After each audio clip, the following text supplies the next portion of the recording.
welcome, everybody, and thank you for coming. We're going to kind of pick up where we left off last time, so you're going to need to remember that stuff because we're going to build from it. I'll remind you really quickly, and for people who didn't attend last time, who haven't watched the recording, you'll be able to follow along, but you might want to go back later and catch up. So tonight, we're going to kind of zero in on some of our newest work with teachers, and especially with adolescents, looking at the patterns of learning that we're finding actually produce growth in the brain over time. So what we're doing is concerted sets of studies with kids, with teenagers in low SES neighborhoods across Los Angeles, different regions of Los Angeles with diverse backgrounds, and with teachers whose administrators have pointed them out to us as being the really excellent teachers that everybody loves, that kids really learn from, that kids really like and trust, that are their mentor teachers. And what we're trying to understand is how it is that learning opportunities to think, can actually produce meaningful growth in the brain that in turn produces outcomes we care about over time. And those outcomes are academic, so doing well in school, but they're also, and more importantly, psychosocial. They're things like what we call identity coherence. So how much do you think you've stopped to think about who you are and what you stand for and what you believe in? And have you talked to other people about that? How much do you instead, just kind of go along with the crowd? Whatever everybody else thinks is probably fine. I don't really stop to think about what I really stand for very much, that kind of stuff. How much do you like yourself? How much do you like your close relationships? The people you know at work or at school or in your family with you, your partner, your children, if you have children at this point. So really important outcomes that we care very much about. What are the learning experiences and the patterns of thinking that seem to be producing those over time? And what is the teaching that we think encourages young people to engage in those patterns of thinking? That's what we're talking about tonight. And this doesn't have the little pokey thing, so I'll just go like that. So you remember last time I showed Margaret Lazari's beautiful painting, right? I'm just going to stop on it for a second. In the middle, those white squigglies in the oceanscape there are actually white matter from some brave volunteer's brain right up here in our scanner up here who took pictures and let us peel off the outside, all the neurons that are doing the firing right off the picture, not off them. And what's left are these incredibly complex dynamic patterns of microscopic tubes of salt water that are synapsing onto one another with between 10,000 and 200,000 different synapses, each one, and there's billions of them. So these are the complex network capabilities of the human brain that produce the possibility of a human mind. And what I love about this as a place to start is that those networks, Margaret hasn't depicted those kind of in the corner in a scanner or in a bucket or where you can study them. She's depicted them floating in this amazing seascape of life. And the idea is that it's via our sort of embodied and enculturated experiences of thinking and being in the world that we manage and organize our minds and our brains. And that's very fundamental to the work that I'm about to talk to you about. And another idea that we laid out last time is that emotions are automatic. Lucky for my 17-year-old who would probably forget to breathe if it wasn't automatic for him, right? Emotions are automatic. If somebody jumps out in front of you with something, right, you automatically increase your blood pressure, increase your heart rate, hold your breath and then start breathing really heavily. You automatically focus your mind on trying to figure out how to get out of there. All of that happens thanks to very low-level automatic processing that you don't have to consciously regulate and control. But what's really important, I think, for the developmental processes of human beings and for educational processes is to then think about how do we translate those reactions? How do we build from those reactions and elaborate them into complex frames of making meaning, into narratives, into understanding, into curiosities, into scientific theories, into friendships, into values, into artwork? How do we take those basic automatic things and learn how to induce them to different kinds of situations, and in turn to take those inductions and elaborate them into complex, dynamic patterns of feeling, of experience that become conscious, that become narratives, that become the way in which we live and be in our world. And you saw my cute little nephew, right? Looking at my sister, his mom, in a mirror as a kind of visual metaphor for the fact that what we're discovering in the brain is we don't have a kind of social brain and then the regular old brain that does everything else. In fact, our social brain is our whole brain, the way in which we think and we feel and we interrelate with other people and we exist in cultural and chronological spaces, the cultural affordances in the world around us, the values, beliefs, the needs, the wants, the things that are beautiful, the things that are available. Those things, just like the painting at the beginning, those things become the fodder for thinking, but they do this by hijacking basic biological mechanisms that at the same time are doing an age-old evolutionary job of keeping you alive, making you breathe while you're asleep, making your heart beat at the right amount that you need for the amount of exercise you're experiencing or for the amount of social arousal. And so meaningful learning always involves emotion because emotion is the reason why we think. Emotion is the impetus, it's the drive that puts effort into elaborative mental processes that become thinking. And I'm going super quick through this because we kind of introduced these ideas last time. So I just quickly take you back to the brain, right? You got a nose over here, a tongue, a spinal cord going down, right? And then you slice it this way and turn it up so the top is the forehead over there.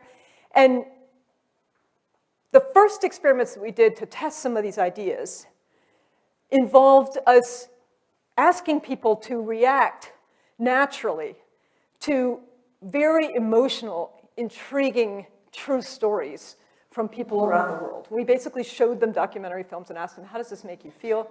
And then we moved them into the MRI scanner and asked them to watch short sort of crux of the video again, and then to just have a long gray screen while they think about how do I feel about this, and then they report back with button presses. And you'll see in a moment what that looked like.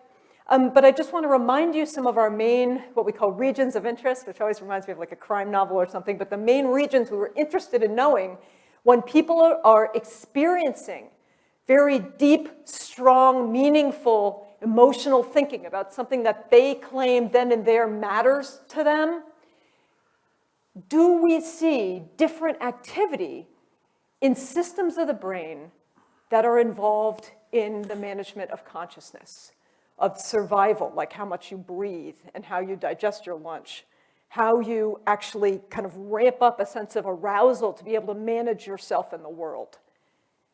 And you already know, if you were here last time, that the answer is yes. Emotional engagement activates the very same brain systems that keep you alive, but now they're being repurposed, kind of hijacked, if you will, to do what I would call making meaning, or what you might call thinking.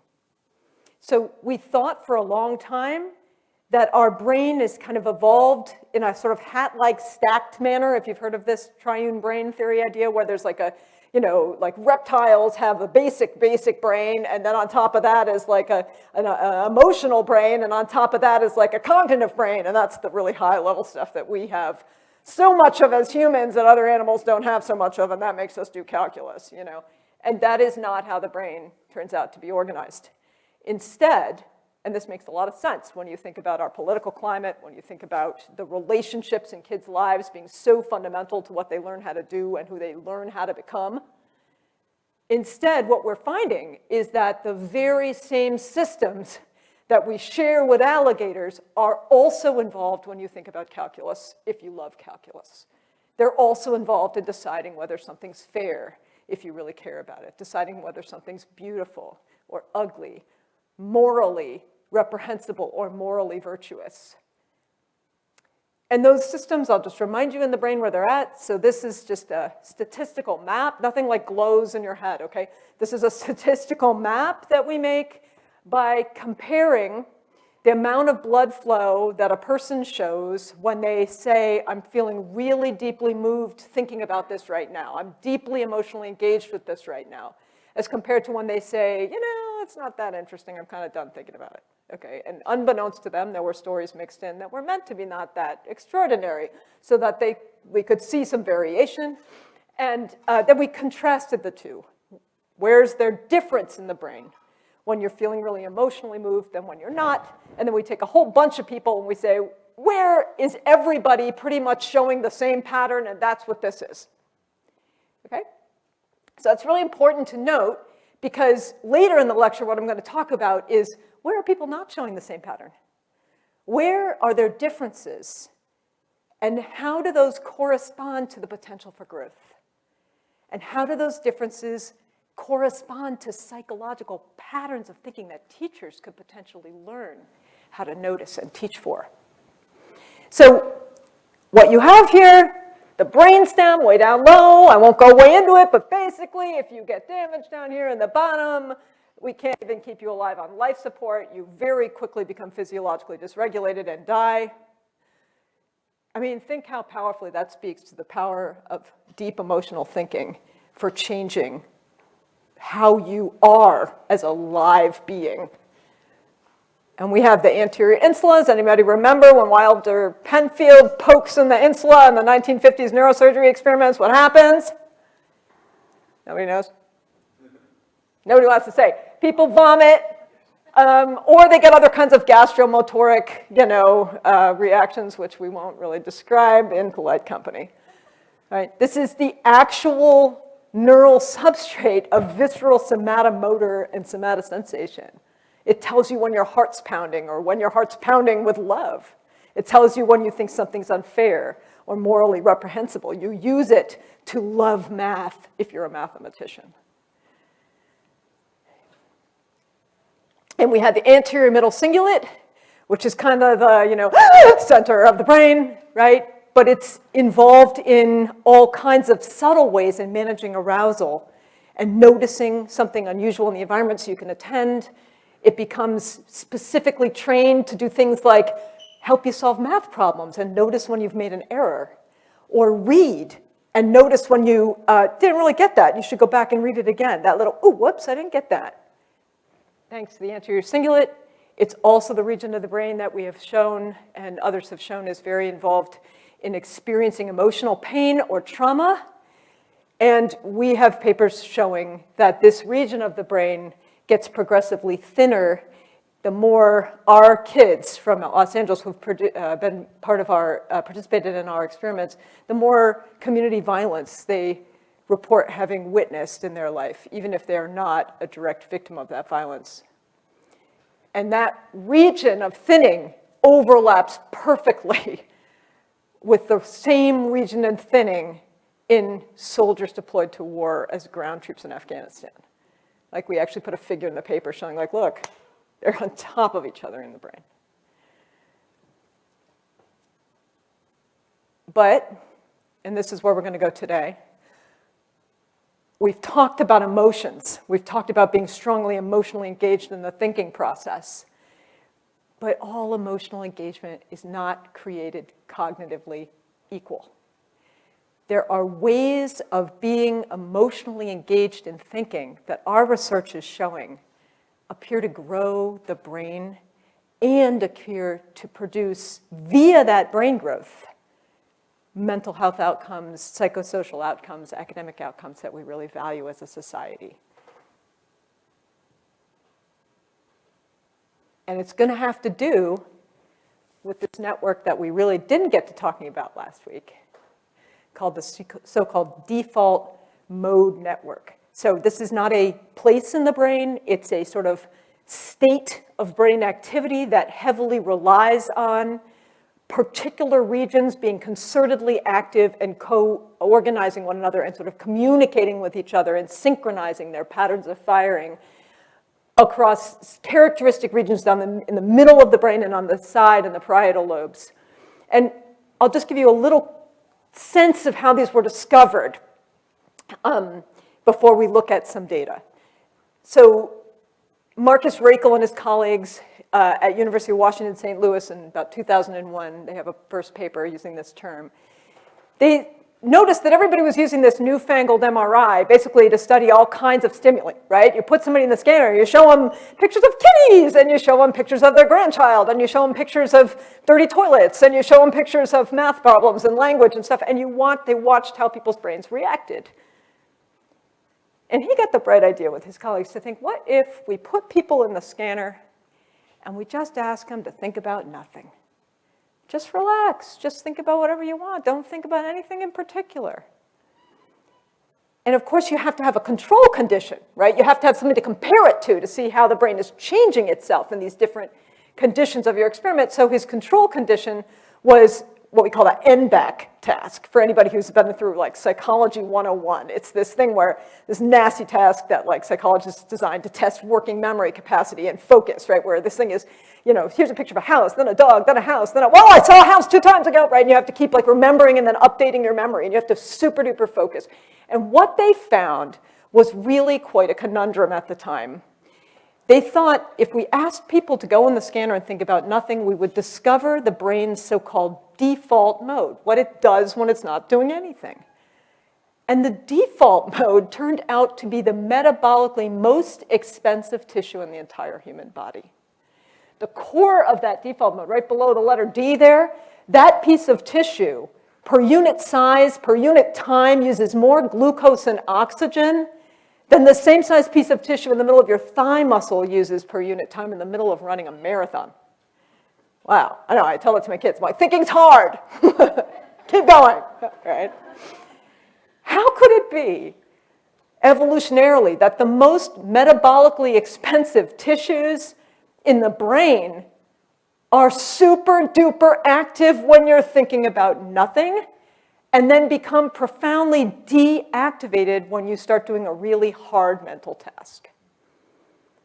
And what we now know is that, when you think about nothing in the scanner, what do you actually do? You go in there and you think, okay, I'm thinking about nothing, I'm thinking about nothing, I'm thinking, you know, it's my grandma's birthday next week. I wonder if I should get her flowers, take her out to lunch, right? Is that guy mad at me? Here's me, like, winning the Olympics, da-da-da, right? You're imagining scenes that do not actually exist.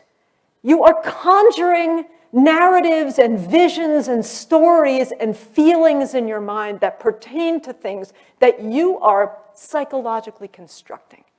They pertain to self and social relationships and deep understandings and ideas and curiosities, possible futures, historical contexts. But now keep in mind what I told you about the activation of this network. This network is involved in building all kinds of complex, integrative meaning, building episodic memory, that means memory for yourself and for the things you've witnessed.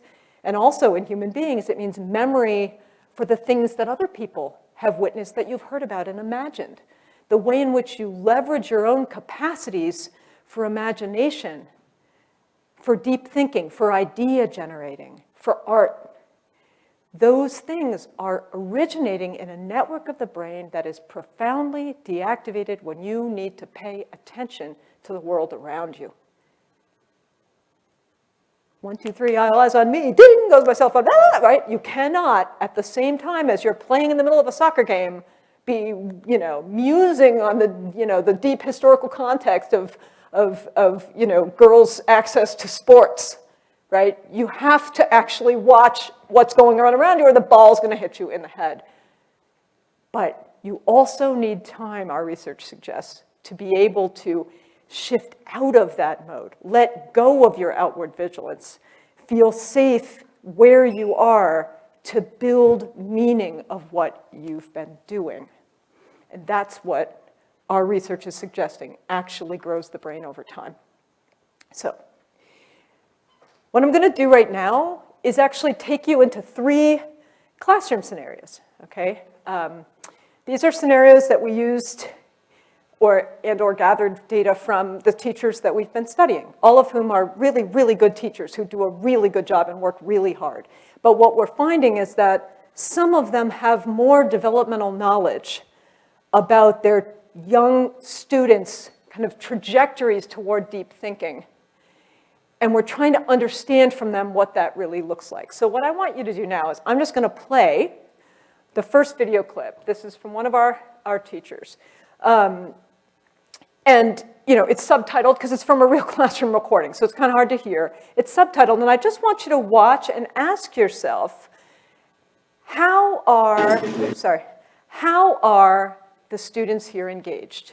They are engaged. I think you can be clear about that. But how are they engaged? What kind of thinking are they doing? What kind of emotion is driving that kind of thinking? Okay? So here you go. Oh yeah, this game is Y2K compliant. Little joke for the adults in the room. Question number 1.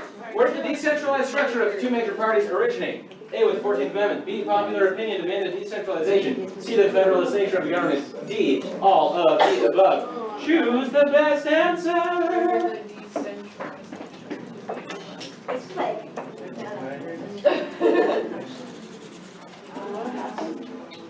Oh my goodness. There's a winter playlist today to go along with the Starship 2000 Holiday Edition review game. Are we holiday questions? Wow. There will be. Really? Wow. Just wait. What is it? What do you guys think it is? You got 15 seconds.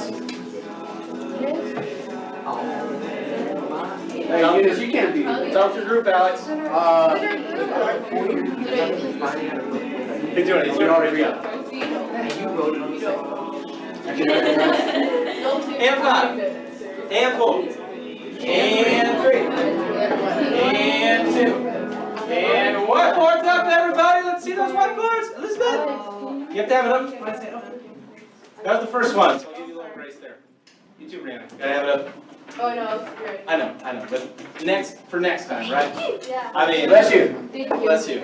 Thank you. All right, everybody's got it? In Holiday Edition, Starship 2000 says the correct answer. Wait for it. The power emanates from the lightsaber. We got it. Yes, 1,000 points. Hit me with the points. There you go. Okay. So I just want you to think for a second. If we had more time, I'd have you actually turn and talk to the person next to you and all that and do like good pedagogy, but I don't have time. I feel just like most teachers. Okay, I want you to think for a second about what is the kind of engagement you're seeing. And now let's do the next one. Sorry. Here's another teacher. This is a teacher teaching Algebra 2. Last one was teaching civics. You probably figured that out. Okay.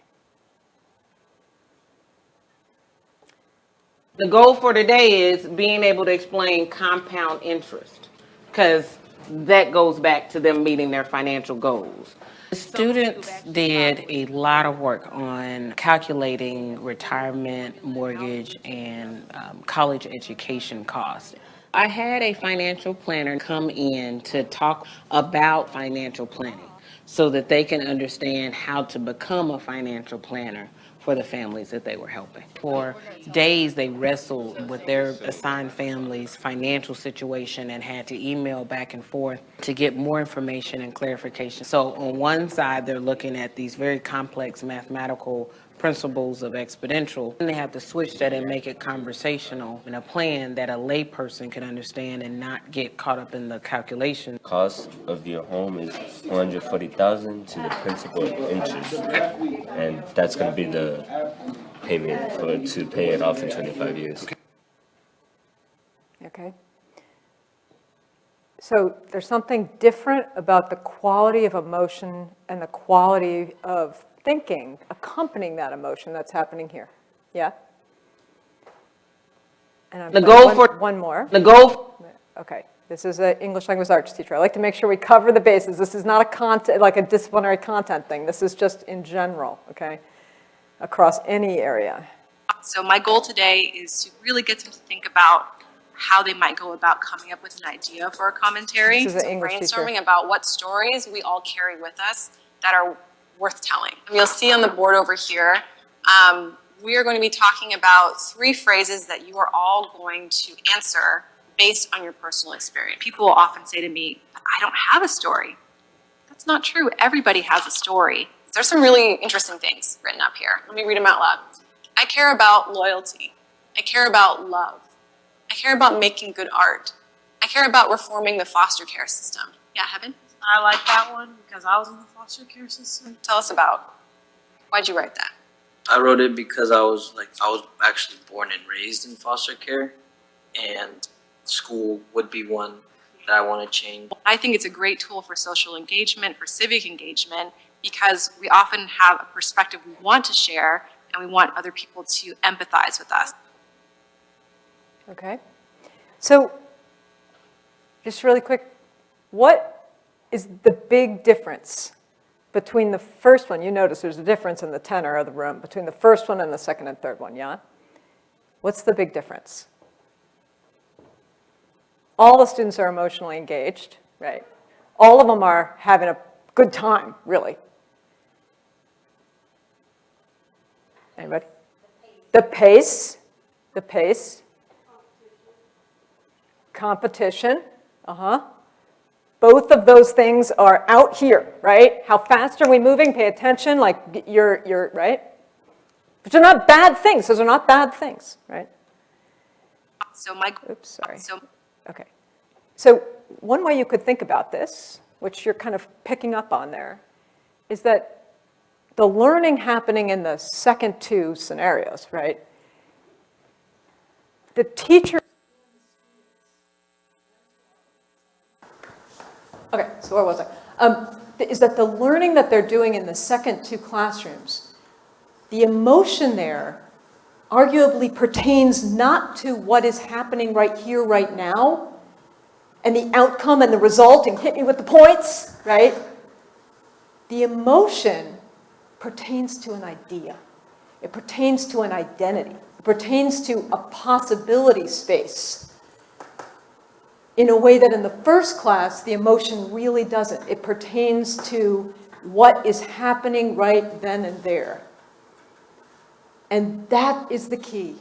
That, I think, is part of what it looks like when teachers are facilitating relational context, the pacing and the emotional context that actually leads to deeper learning.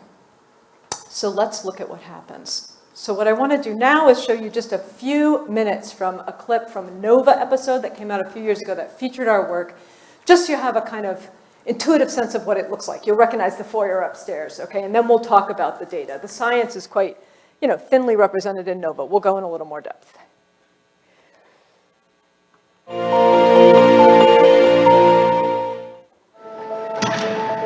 Hey, welcome. Thank you for coming. I'm Helen.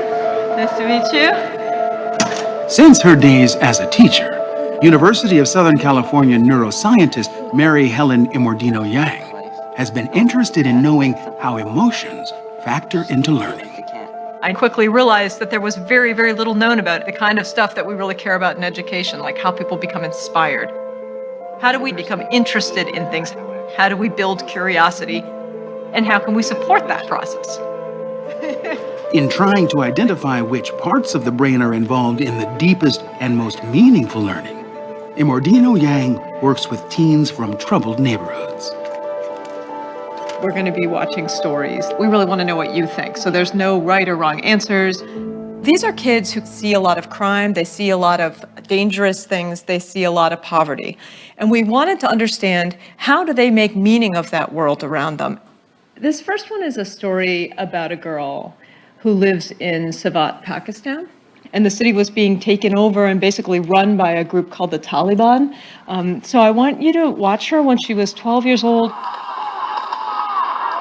First, she gets them emotionally engaged in a topic by showing them videos about people struggling to overcome adversity. And I want to become a doctor.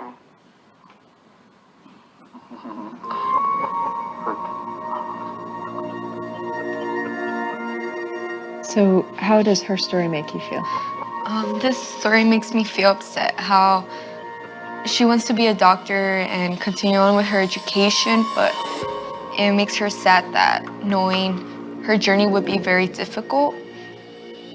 For adolescents, these types of stories can trigger moments of deep reflection. They come back from those kind of reflective moments with this heightened appreciation of the meaning of the story and what it applies to in their own life and what it means for the nature of the world more broadly. And it's crazy how it's that powerful. Whereas we've known that for a long time in education, the neural data are giving us new insights into the mechanics of that process. Over here. To find out which brain regions are harnessed during reflective emotion, Immordino-Yang monitors the students' brain activity as they re-watch the emotional videos in an fMRI scanner.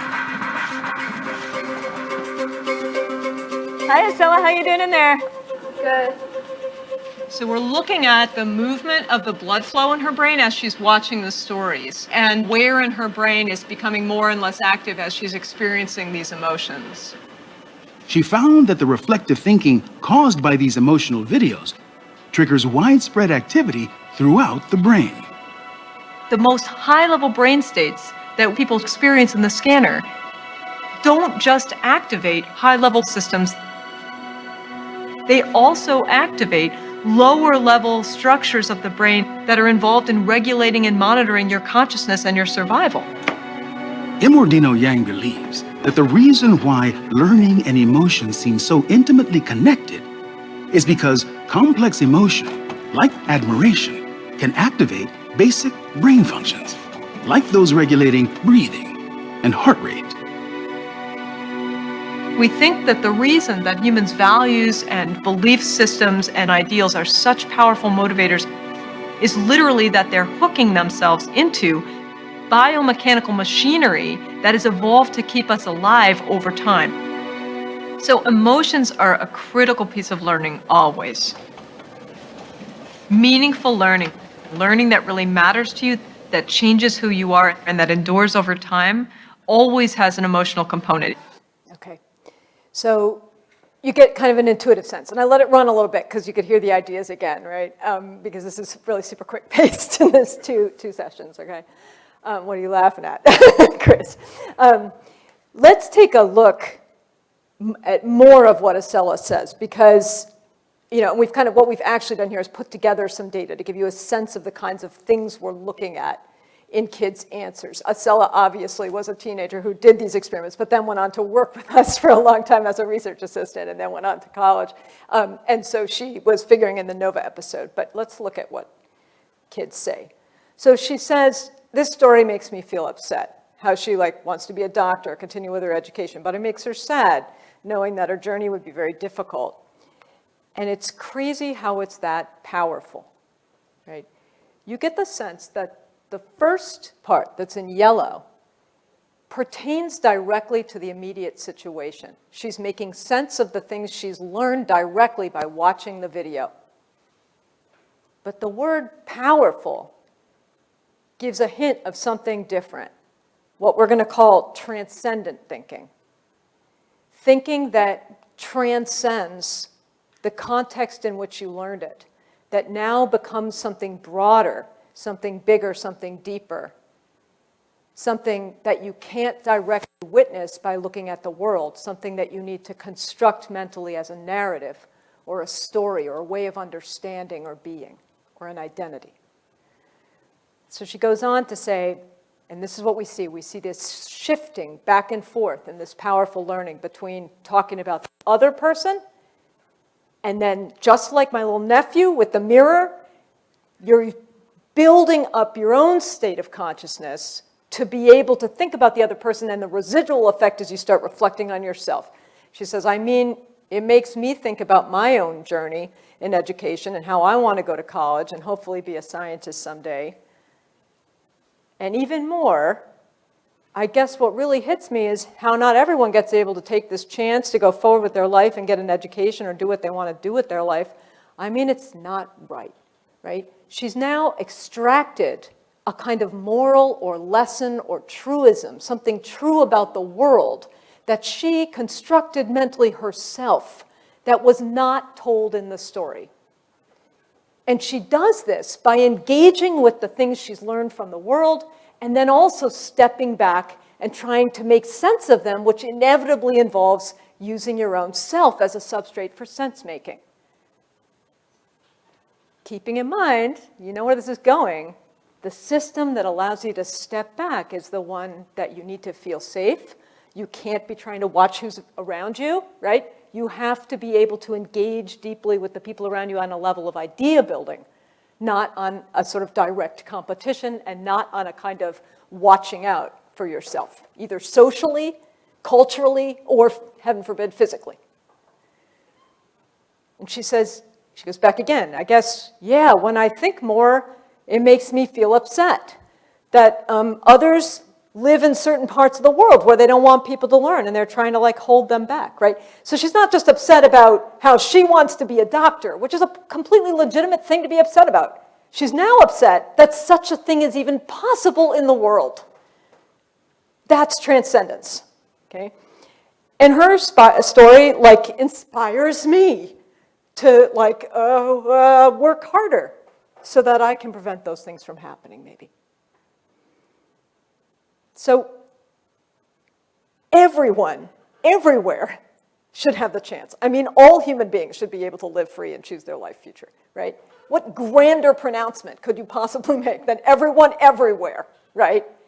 She's learned something that doesn't just pertain to Malala in Pakistan, it pertains to how the world should be and what that means for who she should be, not just now, but time traveling into the future. Thinking deeply turns out essentially to be telling complex emotional stories to yourself. What we see, basically, without going into a lot of the detail, is a kind of a teeter-totter type situation, not in the places in the brain, but in the ways these networks are balancing with one another. What we see is that this thing we're going to call the salience network, which is a kind of constellation of cross-talking systems that are the ones that you poke and you puke, right? Like the anterior insula, the anterior cingulate, the oh, or whoops, I made a mistake system, right? It's saying, oh, I need to notice something. Let me look out in the world. Let me switch over to the executive control where I can see what's going on around me. Is there a ball flying at my head in the soccer game, right?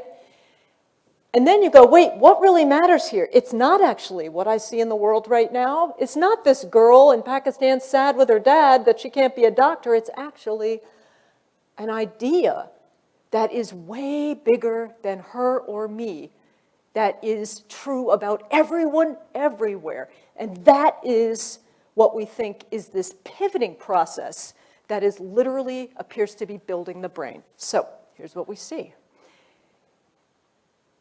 I mean, you may not appreciate, but this is actually the holy grail of science, is to be able to predict the future. And what we're basically doing, and these studies, I need to say, we're just writing these up now, so they're not peer-reviewed yet.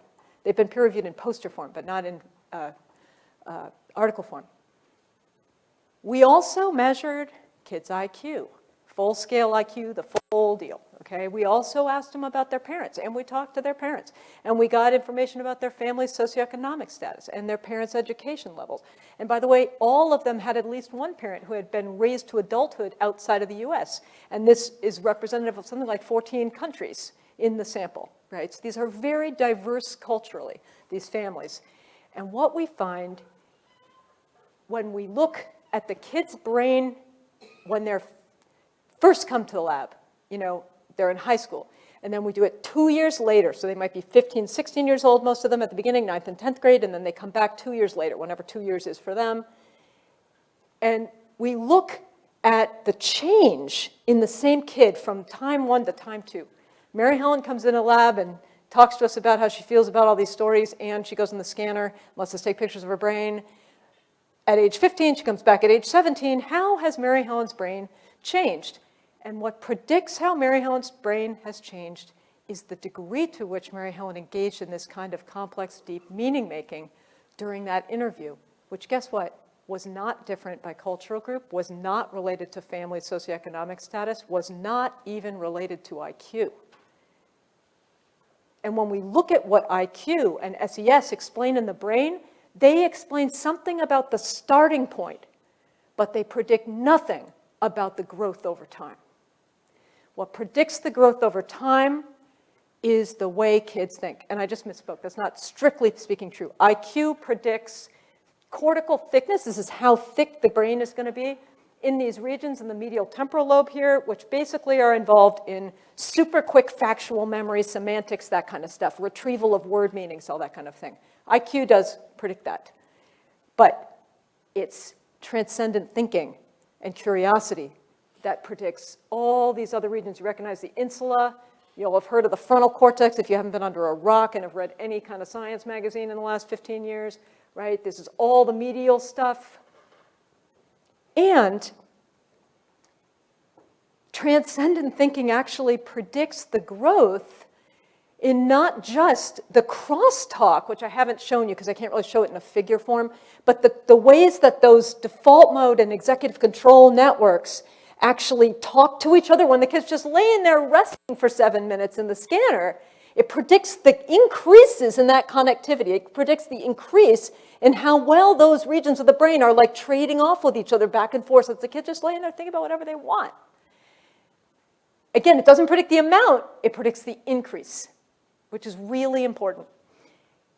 And it predicts actually the structural white matter increase. So if you think back to that painting at the beginning that Margaret did, where you got the white squigglies floating in the ocean, I said these things are billions of little tails of salt water talking about each other. How many of those things are organized in a direction and talking back and forth in a way that we can coherently measure? That's what these scans show. And this is the change in the degree of coherence. We call it fractional anisotropy. The way that water gets moved through these things tells us how organized are they as fiber tracks. And this is the change, and what you see is the change in, that's the cingulate again, you recognize that through the middle. These are the insula and these big bundles. These are the big main bundles that hold the whole brain together and make it able to talk to itself. Those are not predicted by IQ. Those are predicted by transcendent thinking. And the real kicker is that that transcendent thinking predicts brain development, but it doesn't predict outcomes directly. It predicts brain development, and brain development, how much Mary Helen has grown her brain from age 15 to age 17, predicts how happy I am when I'm a young adult. When we follow up with kids and ask them, how much do you like yourself? How coherent is your identity, the way I talked about it before? How much do you like your close relationships? And they can fill in any kind of relationships they've got in their life. How much do you think school or work is a really great opportunity for you? What you always hoped for yourself is what your life is right now.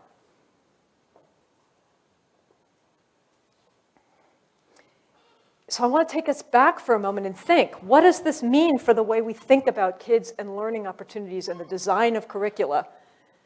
You know, we don't have, like Christina Kundrak is here today. She did gorgeous work that Emily Gonzalez is now picking up on to look in depth at how those teachers that really do this well are doing it, and the neural systems and physiological regulatory capacities that they actually invoke in real time in their own classrooms as we're watching them. We've got them all hooked up like Borg, and they're talking, and we're measuring what's going on.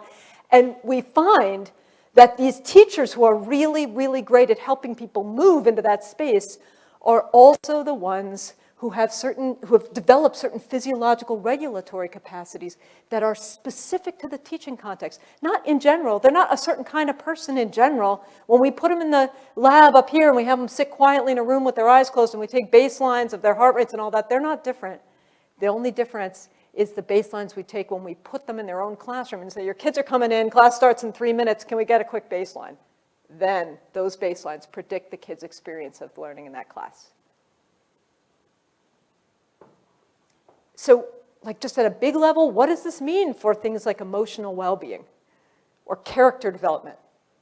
If the substrates for engaging with other people are one kind of well-being, for knowing how to behave, knowing how to notice, knowing how to give a friend a hug when they need it. But the thing that really also grows you, and I should say, we have shown that that kind of thinking, that very direct, the kind I turned yellow, actually is correlated with the kids' relationships in their life, their acceptance of diversity, their friendships, all that kind of stuff. But it doesn't predict the longer-term growth in our study. What really predicts the longer-term growth is, do they also come back to think deeply about what it all means? And So this really has big implications for like social emotional learning, right? Because it's not just about what you know how to do. It's about the dispositions for reflection that you develop that make you well. What does it mean for how we use technology? We so often get caught up, especially in technological implications, with kids are engaged because they're doing it, they're pushing the button, they're getting the points, they're doing the math problems, they just did more math problems, yay, we won. But how does that help you build a mathematical identity, a sense or a feeling of yourself, right, as you are doing the math? It's all out here. All of the emotional salient stuff on your guts is about, did I get the points? Did I get it right? Did I get the points? Did I get it right? That's great, because it's good practice. That's a thing. But to become a mathematician, to see math as you into the future, to identify with those ideas also involves this. How does it change the way we think about productivity, critical thinking? All of a sudden, it's not just about moving your pencil on the paper or achievement outcomes. It's about dispositions. So we've shown, for example, Solange de Narvaux was a PhD student in Switzerland who came to do a bunch of her dissertation work in my lab a couple of years ago, and we've now published several papers showing that in Switzerland, in high SES contexts, where kids do really well academically, and schools are very high quality in the middle of Geneva, kids who go to Montessori style versus traditional style schools have the same math scores in our experiment. But in her work, she shows that the neural patterns that happen after correct and incorrect answers in the brain and what they try to remember is very different. So the kids who are from traditional schools, when they get something right, that anterior cingulate, the system goes, remember this, to the hippocampus, which is like the stuff that turned yellow that was predicted by IQ. But when they get something wrong, they don't do anything much. They just freak out. And they're no more likely to get it right again the next time they see it. Whereas the kids in the Montessori style schooling, which I'm not advocating Montessori specifically, I'm saying styles of schooling that are focused on process and emotion and engaging with the ideas rather than with the outcomes. When kids are doing that, what we see is when they get it right, not much happens. When they get it wrong, that anterior cingulate goes, well, hold on, and activates the prefrontal cortex, activates the right parietal lobe, which is involved in mathematical thinking, and they try to figure it out, is what our data suggests. And in fact, they are significantly more likely not to make the same mistake again. So they learn more over the end of the experiment. Another really interesting finding, both groups of kids got the same number right. I said that before. But the Montessori kids got far more wrong, because they don't skip anything. They try it. And then they learn from their answer. Whereas the traditionally schooled kids barely got anything wrong, because they don't, if they're not sure, they don't give a whirl. We never said anything about grades. There was no outcome. You're doing an MRI experiment, right? They just are so habitually averse to digging in and trying to explore in the world. Okay. So I want to give you some examples really quickly from kids we've worked with that I think demonstrate this shift in thinking. A few years ago when I got my NSF Career Award, you have to do an educational activity for the community, and I really took that to town.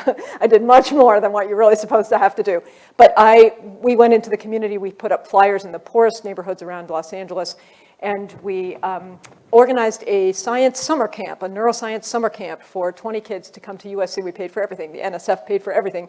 I sent books to their local library, in one case to their local police station, where the kid could go get it because she was homeless, right? We had all kinds of very, very low SES kids that we invited into this project. They don't know this, but they were the 20 out of the 98 who tried to sign up in the 3 days the flyers were up, who were in the lowest socioeconomic circumstances possible. And they were from all over the city. We paid for their transportation, we paid for everything. And all we did was let them play with the equipment. Basically, we set them up to discover together what is emotion, how does it shape thinking, how could you use equipment to study embodiment, heart rate, brain activity to try to probe these questions together. And so at the beginning, we sat down with them each one-on-one, and we asked them in a short interview a bunch of questions. And one of them was, what's a scientist to you? What does it mean to be a scientist? And here are some of their answers. They said, a scientist is good at science and math. Needs to be able to answer all questions, have the periodic table memorized, know everything about anything. It's very efficient. It's all about speed, right? A person who worked in labs all day, taking info out of rats. A person with glasses that's skinny, they've been studying so hard that they don't have proper health, and they are tired or weak looking. I always wonder why they sign up for a science camp, if that's what they think science is, but whatever. A nerd who is antisocial and did not like having much fun. And then 3 weeks later, the same kids, right? Someone who can walk into a subject blindfolded and explore and eventually become an expert. Hello, growth mindset, right? Is constantly working with instruments which may come with no set of instructions, but just persevering and sticking it through until it all works out. Almost completely opposite of what I used to think. Hello, metacognitive awareness, right? Of your own growth and understanding. Not only do scientists not spend all day in a lab, but they're constantly engaged with other scientists. They collaborate their research, so it benefits them all. Very engaged, very open, cares about what others think and their ideas. Any person who's curious. Now, it's not true that being curious makes you a scientist. You've got to learn a whole lot of stuff. But man, an internally generated disposition to engage with the world in a particular quality of way is a way better starting point than what you look like and what you can do. What they've done is shifted from you look like this, you act like that, you do this, to you have these dispositions of mind. You have these qualities of social engagement. That's what makes you a scientist. One more quote. This one is actually, you can watch the video of this kid live with the full thing at the bottom of the Ed Leadership article I wrote with Doug Connect, called Building Meaning Builds Teens' Brains. He's been our collaborator from Bank Street in this work. He and his team are doing the evaluations of the teachers in their classrooms while we study the neurobiological and psychosocial aspects of the teacher's understanding so that we can be independent in the way we look at the data together. And so he gave me this wonderful example from a school that he had worked in that works with kids who've basically failed out of traditional public school. And this is a Sudanese immigrant boy who really had never passed a math class before this one, where they really deep dived into a 3-month project on Zeno's paradox, which is, walking to the door. It's this idea that you can walk halfway and halfway and halfway and halfway. Will you ever get there? Right? He says, and this is the public thing he's reading to thank his family, right? And everybody and his teachers at the end of the year. He says, I want to be the first person in my family to graduate from college, but I never even imagined I could reach that level of math. Math at my school has helped me learn mathematically, learn how to think outside the box in different strategies. When I was given a problem, I had to think in a new way and research ideas I don't know. I've spent 2 months working on a problem called walking to the door. It led me to think about limits and the idea of asymptotes. I had to study fractions. I had to study fractions, right, to be able to think about the problem I had. And through doing the problem, I got fascinated by finite and infinite. I was able to connect it to my life.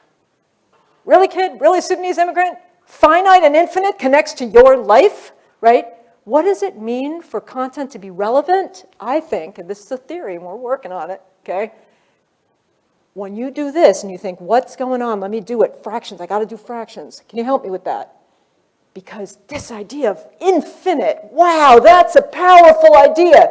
Okay, now let me do some fractions again so I can start to figure out infinite. What happens is as you tilt that seesaw back and forth, you're tickling up the feeling of you. And that's where relevance comes from, not that it actually is directly applicable in your everyday life. Otherwise, why would anybody ever do, philosophy? That's a joke. Okay. All right, so meaningful learning shifts people away from emotions that are about outcomes and results to emotions that are about ideas. That's a big point. And you can follow us for our new work. And thank you.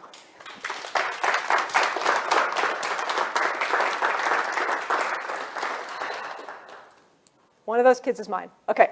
We have a few minutes for questions.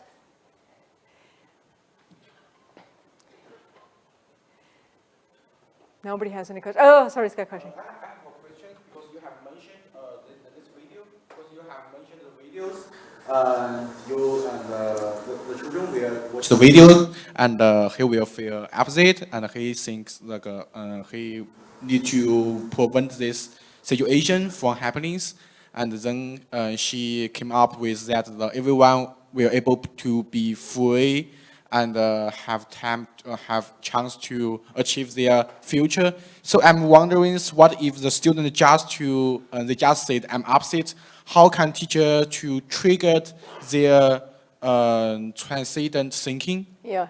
I just wonder how. How can teachers trigger it? So yeah, I didn't go into that in detail at all, and we are working hard on that. And by we, I also mean Emily and Christina, right? We're working hard on that. But I think what it comes down to is building out a space where people feel safe to emotionally engage with big personal ideas, which is basically what those two teachers were doing at the beginning in the second and the third clips that I showed. Yeah. Yes? Yeah. Just so people online can hear you. Thank you. First, thank you. I think it's absolutely fascinating. But Thank my you. question actually touches on what you just mentioned in terms of building a space in which students feel safe to deal with their emotions, right? But I can recall, and this is weeks ago now, you mentioned like if the space isn't physically safe, whoa, right? So I'm thinking about those students, especially students I've worked with so often, where the space, the classroom, the area near is not physically safe. And those outcomes are oftentimes life or death, right? Like if I don't go to school, then my family won't eat. So does this research kind of, at any point acknowledge those instances in which the classrooms aren't safe?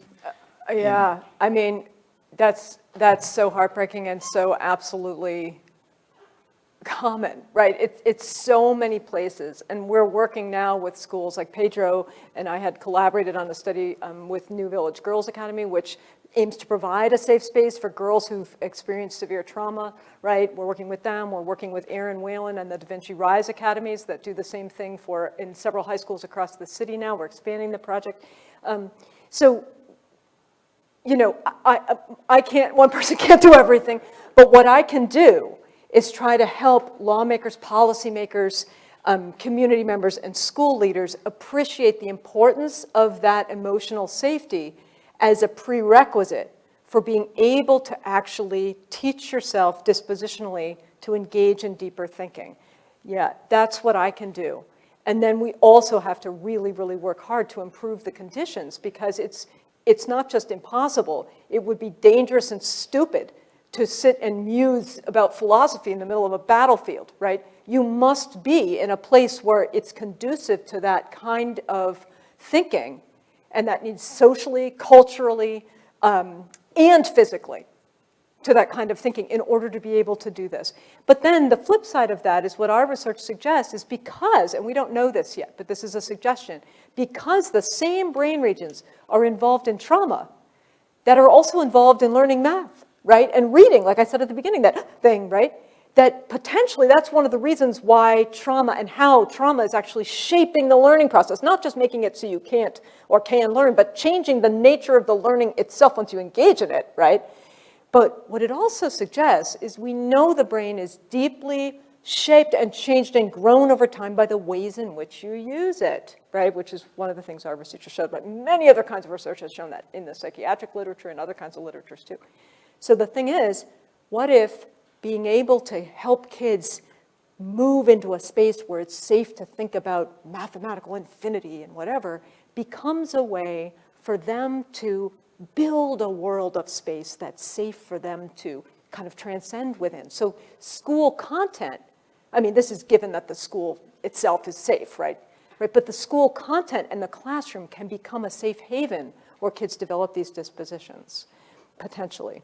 And that would have implications not just for their learning, but also for their identity as a learner and also for their long-term potential as a student. So Jamal Matthews at University of Michigan and I have an NSF grant now. He's doing one of these mid-career training award grants where he's training with me for 3 years to learn to bring this perspective together with his perspective on Black youth in inner city Detroit in quote-unquote failing schools, right? In math classrooms in those schools, where he's looking at the ways kids build belonging from their Black historical legacy as a way to own the mathematical space and begin to build identity in math. And we're building out a neuroscientific and psychocultural way of looking at that. So we're starting to actually test some of these ideas, but you have to wait for a few years till we get some data. You're welcome. Somebody in the back, Claudia. Would you say that existing pedagogical models or programs even align to what you're seeing? So project-based learning, that sort of thing, name it. We see clearly that teachers do this, are doing this kind of triggering of this. I think it depends. I mean, you can do project-based learning really, really well. And you can also do it in ways that really kind of mimic traditional learning stuff, but you're doing it in a group or something like that, right?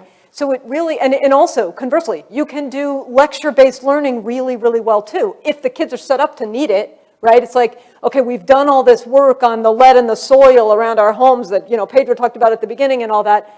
Okay, please, can you teach us chemistry?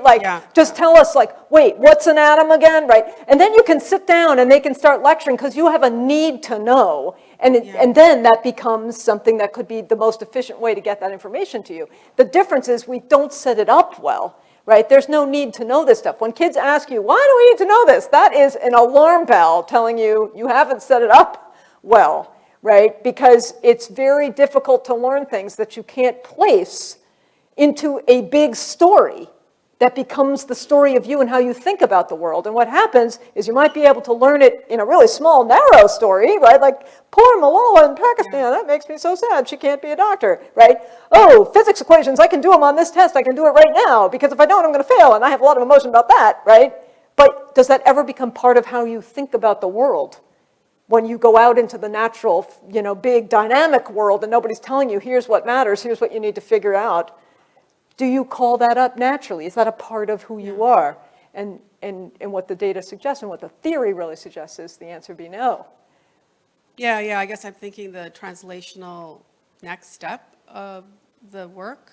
And how we align it to what teachers may be already doing. And how yes, that's right. It's not about changing the content so much as it about changing the pacing, but it's not even about slowing down, it's about deepening, right? And I'm not the first person to say this, right, that we need to deepen it, but I think what we are learning is a new appreciation of why, and what are the affordances actually for mental health, for emotional and social learning, whatever you want to call that, and for the intersections with self-development and academic learning.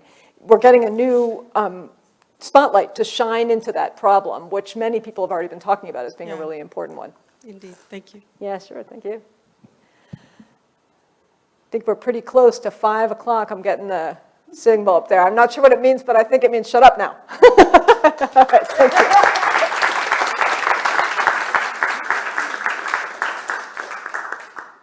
Thanks, Mary Helen. You're welcome. We have one more coming up in a couple weeks. It's going to be fun. Yes. See you there.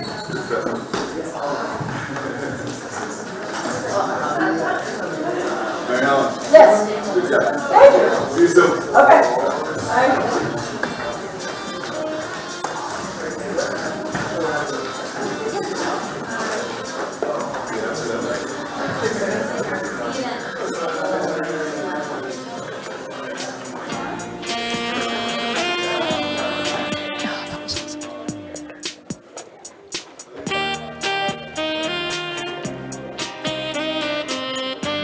Thanks.